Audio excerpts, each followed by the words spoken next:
Happy Diwali. इतने दिन हो गए दिवाली गए, आप तो आज दिवाली मना रहे हो? क्योंकि मेरी असली दिवाली तो आज है बहना। अरे आज मैंने उस गोपाल की बैंड बजा दी। क्या किया आपने? अरे कुछ नहीं, उस गोपाल की जिंदगी में आग लगा दी। मतलब? तुझे पता है उसकी दुकान जली नहीं बल्कि जलाई गई है, और वो किसी और ने नहीं, मैंने जलाई।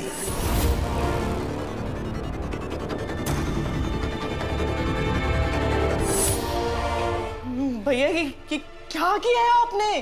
आपको पता है गोपाल भैया के लिए वो दुकान ही सब कुछ है। ये आपने ठीक नहीं किया भैया, बिल्कुल ठीक नहीं किया ये आपने। और जो उसने हम लोगों के साथ किया वो ठीक था।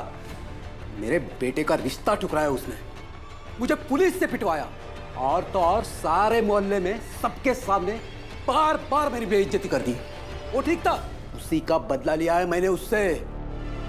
भैया सुनो, वो सब छोटी मोटी बातें थी। किसी की दुकान जला देना, उसकी रोजी रोटी छीन लेना, ये सही नहीं है। और पुलिस को पता लगा तो? अरे कैसे पता चलेगा? ये बात तो सिर्फ हमें पता है, और मैं तो बताऊंगा नहीं किसी को।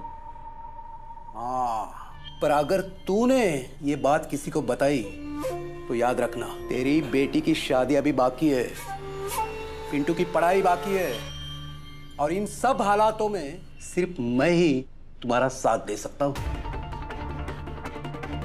और सबसे बड़ी बात, ये मत भूल जाना कि तुम्हारा आदमी तुम्हें छोड़कर जा चुका है। इन बच्चों की जिम्मेदारी उठाने वाला आप कोई नहीं है, बस मैं। अगर तूने मुंह खोला ना बहना, कहीं की नहीं रहेगी, हर तरफ से जाएगी तू। अरे मेरी बहना, तू तो टेंशन में आ गई। रिलैक्स रिलैक्स, बैठ जा बैठ जा। ले मिठाई खा तू।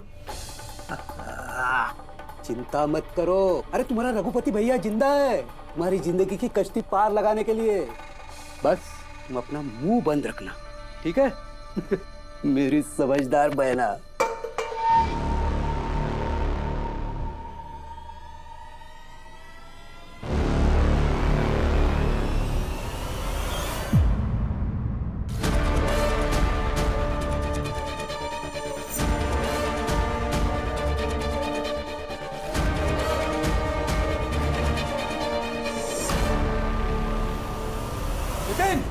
कहाँ जा रहा है तू? भैया पेन, अरे रुक। कहाँ जा रहा है तू? अन्नू के घर, ताकि उसे हम लोगों का सच बता सके। हाँ, अन्नू मेरी दोस्त है, मैं उसे सब कुछ बताऊंगा। ओए राजा हरिश्चंद्र, यारी दोस्ती बाद में, पहले बाप से रिश्ता निभा। अन्नू को मैं बताऊं। अन्नू चल अंदर। अन्नू को बता दे। अन्नू चल अंदर चल। पापा, आप अपनी दुश्मनी निकालने के लिए किसी की लाइफ ऐसे कैसे बर्बाद कर सकते हो? और शॉप जला देना, ये ऐसा काम तो क्रिमिनल्स करते हैं। तू मुझे बताएगा मुझे क्या करना चाहिए? हाँ, मैं आपको ही बताऊंगा और पुलिस को भी। भैया नालायक, खबरदार जो तूने ऐसा कुछ किया तो मैं करूंगा। मैं अभी जाऊंगा पुलिस स्टेशन, सब कुछ बताऊंगा। मैं टांगे तोड़ के रख दूंगा तेरी। फिर पुलिस भी आपकी टांगे तोड़ेगी। भैया नहीं, रुको भैया रुको, ऐसे जवान लड़के को ऐसे नहीं मारते भैया। अरे बहना, ये सिर्फ शरीर से जवान हुआ है, पर बातें तो बच्चों जैसे ही करता है। अरे इतना अच्छा मौका मिला है गोपाल से बदला लेने का, पर ये गधा है सारे केक कराए पे पानी फेरना चाहता है। मेरी बात सुनिए, वो किसी को कुछ नहीं बोलेगा, मैं वादा करती हूँ किसी को कुछ नहीं बोलेगा। समझा देना इसे, अगर इसने मुंह खोला ना, चटनी बना दूंगा इसकी मैं, चटनी।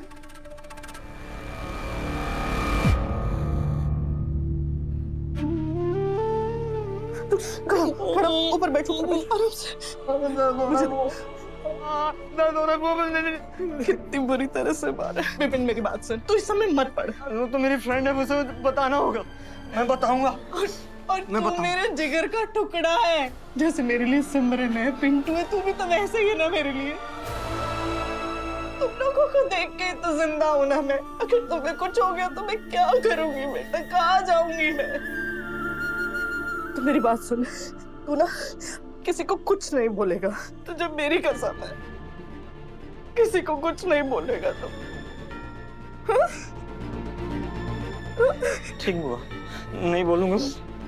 ये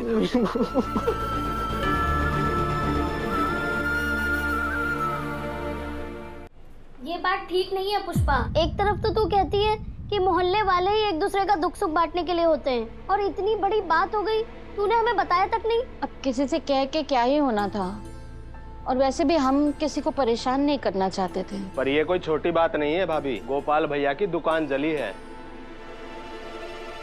पर ये सब हुआ कैसे? हर शाम की तरह मैंने उस दिन भी दिया जलाया और फिर मुझे फोन आया।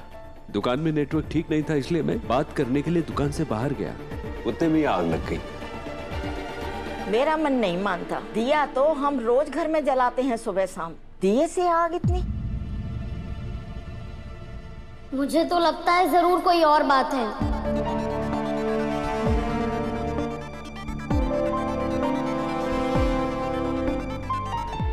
बात तो तू सही कह रही है।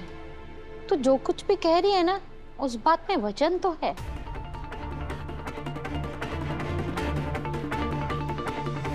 इतने से दिए से इतनी बड़ी दुकान में आग कैसे लग सकती है?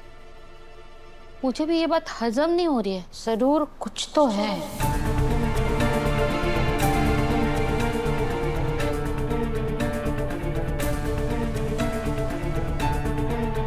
कैसे बताऊं पुष्पा, ये सब मेरे भाई का किया धरा है।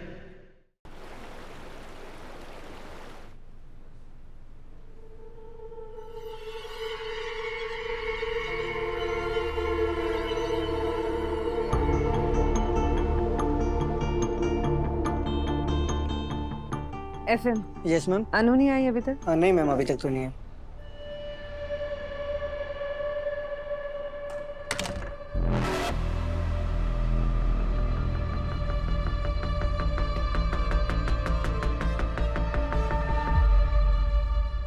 Look who's here.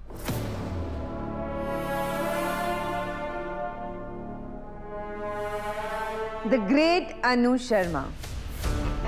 Office hour से पूरा 1 घंटा लेट। ओह सॉरी, आपका लेट आने का तो पूरा हक बनता है, क्योंकि आप इस ऑफिस में काम नहीं करती हैं। ये लोग सब आपके लिए काम करते हैं।